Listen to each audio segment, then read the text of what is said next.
Joe Rogan had Kanye West on his show. It was going to happen, and it wasn't going to happen because Joe Rogan's producer, Jamie, caught COVID, and or tested positive at least, and they somehow got to work out anyways. I don't know how. But all you need to do is just hire another producer. Like, Jamie's job is incredibly not hard. It's not like he's fact-checking or anything. It's very true.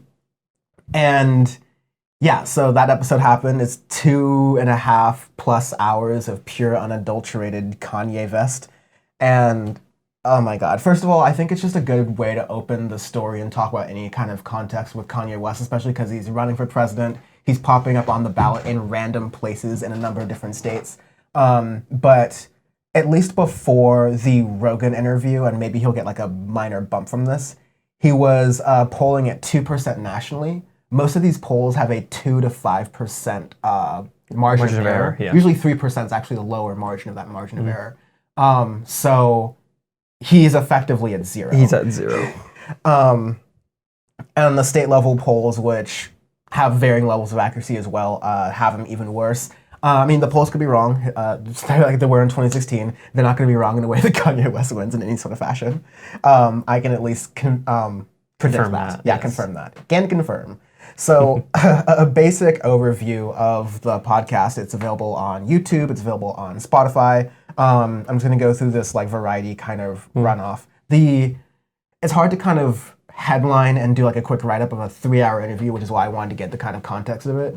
And a lot of the headlines are saying that it was his, like, Jesus chose him or called on him. He was called on by God to be the leader of the free world. If I'm getting like that roughly correctly. Yeah. And sure, that's one thing he said, but he just like said so much. I don't even know if that's the most bombastic part. Yeah, he literally was just flowing random shit. Because like I'm gonna start this by being charitable to Joe Rogan and somewhat charitable to Kanye West, and I'm gonna end this with my opinions because naturally. But Joe Rogan tried to do this as an interview.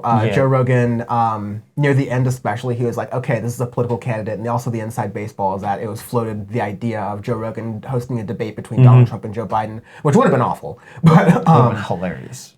Because like Joe, I don't think Rogan would do this anyways, but Rogan had no control over how long Kanye West was speaking. So he was going on these diatribes or tangents. Kanye West called them symphonies. When he was speaking, he referred to when he's having these ideas. And I fully get it. As someone who's producing and speaking on camera, a lot of times we have thoughts in our brain that we're trying to put together and then speak outwards, and then we stutter, and then we say and like that stuff, and people get annoyed by that, and I get...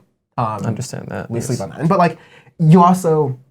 Something that I've talked with people that happens with me, and I think a lot of people who just... And Joe Rogan describes himself this way, where he has a lot of ideas happening at once.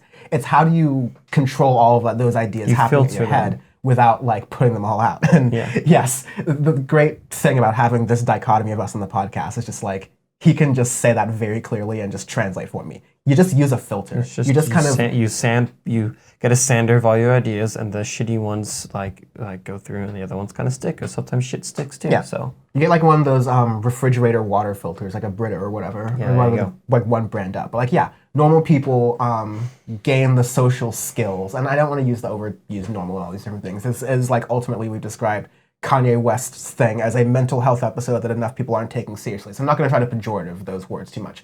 But what he is doing when he's going out and on these sort of like modes, he's jumping from idea to idea to idea, and he's making up the justification and the logic for what he's doing kind of after the fact. And that's something that I think is relatable for a lot of people, where we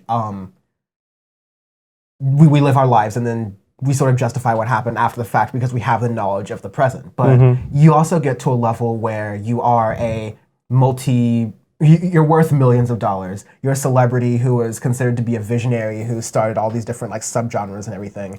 And you end up kind of like becoming this like avatar of ignorance in a way. And you do it in this public level, and you have the self-awareness too. And there are certain times where in the interviews, Kanye West was saying, okay, I don't want to be very, these are the moments where Kanye's going on a tangent, you don't want to do all that, and he's aware of that in his own way, but he seems not to care, because ultimately he's justifying everything through, he's anointed by God. God wants him to do all these Here's things. my thing is, Kanye isn't as stupid as people make him out to be, but Kanye isn't as smart as Kanye thinks he is. That's exactly right. And that's basically the main thing you can take from the interview, because some of his things that he's saying, you have to have a decent level of intellect to basically comprehend, like, when you're speaking in that regard. But there's a level of things too where you're saying it to where it just doesn't, a lot of it doesn't make sense. And there's a lot of it that you're speaking out from your ass, basically, because all your ideas are just flowing out. Because if I do the same thing, I'm just going to be spewing out random shit, which has happened a couple times on this podcast when I try to filter out things of describing music, per se, which is hard to do for a while after a while. It's like why I like the podcasting as a medium, because I think in other podcasts, some are very highly produced, and I think some of our episodes are now very highly produced now. But the way we generally do this is just as a conversation. We're not scripting. We have I have some notes of what I want to say. We have notes, but everything else is free throw. We're not like reading from it. We'll read like headlines or stuff per se, but none of this at all is really and I've started scripted. writing like notes about how I feel about certain songs, so I can come back to them as I'm listening to them, just to like boost the quality of the production and like aid with these things. But it's not script. The main idea with this, as it relates to Kanye West in this interview especially, is just like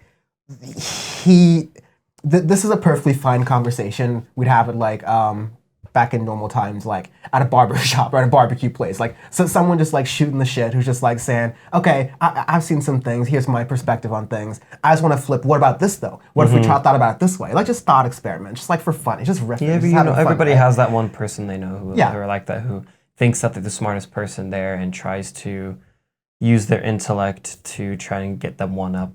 But it's performative intellect. It's like a lot of what I said about Ben Shapiro, but it's like it's what we see in a lot of other people we know. And so Kanye West is like that, but again, he's a multimillionaire. He has this like sort of wealth and cachet. And like a lot of the people he is talking about idolizing, like Elon Musk, Howard Hughes, Steve Jobs, I'm not kidding, he mentioned all these people at a certain point in the interview. Elon, I would never really look up to. Howard Hughes in a way, yes, but speaking of mental illnesses, Howard Hughes, holy shit. I mean, like all these. And then Steve Jobs, same thing. All these people are known as assholes, basically. Yeah. Like even if they're seen as visionaries, they're often seen as visionaries because they got lost in their own sauce in a little bit of way. They like for sure. All three of them. They achieved things, but they got drunk on their own idea as a demigod, and that was like kind of the problem. And you have this different trajectory of seeing Kanye West as the George W. Bush doesn't care about black people guy, all the way to MAGA stuff. And like we've talked about context where it might make sense to flex political power. But this is just Kanye West saying, I can do great things because I have a vision for people. And every time I'm just going to get people in a room and I always make good decisions. When Joe Rogan tried to be a moderator at around 2 hours into the debate, into the thing, and started asking about political issues, he started with student debt and started with like the deficit and like financial things, which Joe Rogan's far out of his league to even bring up, but sure, he tried. And Kanye West was just like, I know that when I get people into a room, I make good decisions. I used to be in a lot of debt and now I'm succeeding. It's like, okay, Kanye Trump, like this is just because you can personally handle your finances. And by the way, like roughly you married a Kardashian, it doesn't mean that you can handle the country's finances. So it's like, this is ridiculous big differences.